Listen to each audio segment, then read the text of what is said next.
Garrett Blevins here with a little bit of post-max talk. Just had a couple of things that were on my mind after this max attempt. First off, a couple of things that contributed to it as I deviated from the training protocol that I had set up for myself.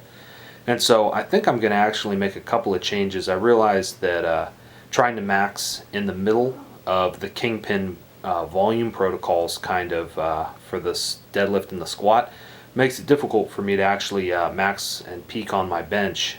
You wouldn't want to peak your bench when you're not peaking your other lifts, so I think I need to rethink my training schedule because I was planning to remax on bench press twice within the middle of kind of the other kingpin cycle for my squat and my deadlift. So I've got to rethink that. But more importantly, what I was thinking about is how a lot of channels don't put up bad lifts. And I'm not hating on anybody. I mean, there's all kinds of reasons that somebody might not want to put up a bad lift. Maybe their form is off. They don't want people to watch that and then implement that form. Maybe they're, injured or they're hurt and they just don't want to put that out there and show people, a weakness or something like that. And that's understandable. Why wouldn't you want to put out your best if you were capable of it? So that makes sense. I'm not hating on anybody, but I'm going to put up my failed lifts as well as the lifts that I make. I think it's important for people to see what happens when you don't succeed. The reason for this is a lot of times we watch the people that are the best and that are at the top. And we watch them when they're at their best and when they're at the top. And this can create some issues for us. As people who are watching this, who are looking at these athletes and seeing what they can do, we think that's the basic expectation and that every day for us should be like that. But that's an unreasonable expectation. I think this is why a lot of people, especially young lifters, turn to drugs. And some people would say they turn to drugs too early. In my opinion, there's never a good reason to turn to performance-enhancing drugs.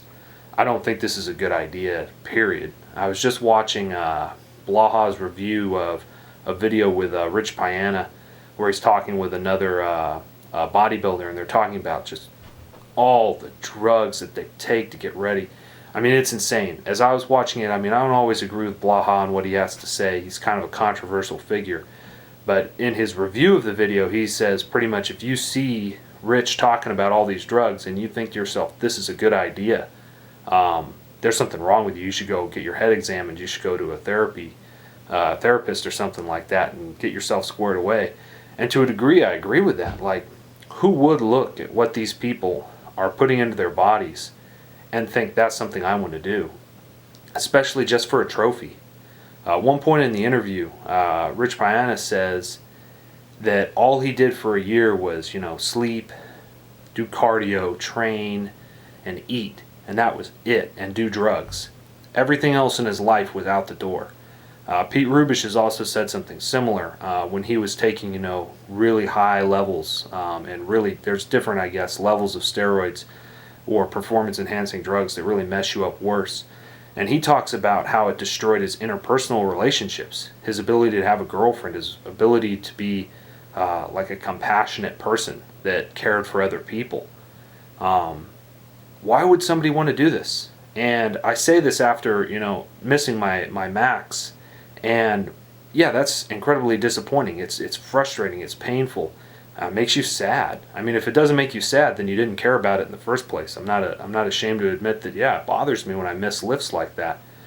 And I suppose that somebody, if they didn't want to have that feeling, if it was so difficult for them to experience that, maybe they would try to find a way to overcome it, and maybe that way would be through drugs. Maybe you find out you have terrible genetics, and there's some need that you have to be stronger, and so you look to anything you can to increase that. Increase your ability to have strength or your ability to be aesthetic or whatever it is. But, for anybody out there, if there are any young lifters watching this, I just can only advise you don't do that. It's a decision that I've made in my own life not to go into the drugs, even if I'm not making the goals that I've set for myself or getting what I want. I know that it's painful, but don't go to drugs as the solution. Don't give up the other areas of your life that are just more important than lifting heavy weight or looking big. I'm sorry. Your relationships with people are way more important than your performance in a sport or in just your hobbies. And that's true. I mean, the same advice could be given to somebody that prioritizes their career over their family or anything else. It is my opinion that relationships are the most important thing in the world, and that you shouldn't compromise your ability to have functioning, healthy relationships for any reason. And if there is some desire for you to reach some goal that becomes so addicting, it becomes so large and such a priority in your life that everything else is pushed away, you should probably let that go, no matter what that is. And I was surprised. I was pretty down after missing that bench press, but after watching what some of the other people, the lengths that they go to achieve their goals, to get what they want, it just really made me feel a lot better, because as bad as I feel, I don't feel bad enough to do something like that. And again, I'm not saying, I mean, Rich was talking about 1 year of his life. I'm not saying he's a terrible person. I don't know him. I don't know what his relationships are like or who he is. I'm not trying to judge him. But what I'm saying is there have been people who, when they've talked, have said that when they were on those drugs, it destroyed their relationships. Pete Rubish has been pretty open about that, and I really admire him for doing that. And so all I can say is think about it. Think carefully about it and how important it is for you to actually make some of the goals you set for yourself. In my opinion, it's the journey towards those goals, not attaining the goal, that is the most important thing. And it's the lessons that you learn along the way and the character formation that you gain that is the most important and the most valuable. It's not actually making the goal, it's trying your hardest and seeing where you can get to.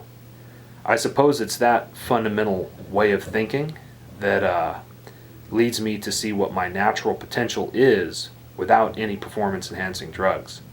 That's why that's important to me, because that's my philosophy of life. I'm sure that I could do more and be better than I am now, especially if I started to take advantage of people, to be more crafty or conniving. This is true in the business field, but I think ultimately that will lead to short-term gains, but long-term debt, long-term problems. And when you come to the end of your life and you look back on it, probably not going to be like, well, I'm really glad I left my wife and my family so I could focus on powerlifting and add an extra 200 pounds to my total. I'm pretty sure that that decision at the end of your life is always going to be disappointing. And so I know I've been kind of on my soapbox here for this, and as I said, after big lifts where you make it, you have certain thoughts, or at least I do, and after big lifts that I miss, I have certain thoughts. But I wanted to put that out there. I wanted to show you that it's okay to miss your lifts, it's okay to fail, and that that's not the end of the world. Your identity isn't wrapped up in your performance. There should be way more to who you are than just what you can accomplish. So I hope that it's helpful for any of you out there. If it is, comment below if you have any questions, if you disagree, if you think I'm totally wrong and that performance is everything, put it down there. Hopefully we can be civil and have a good conversation and learn some. I'd love to see some different perspectives. I hope wherever you're at, you're doing well.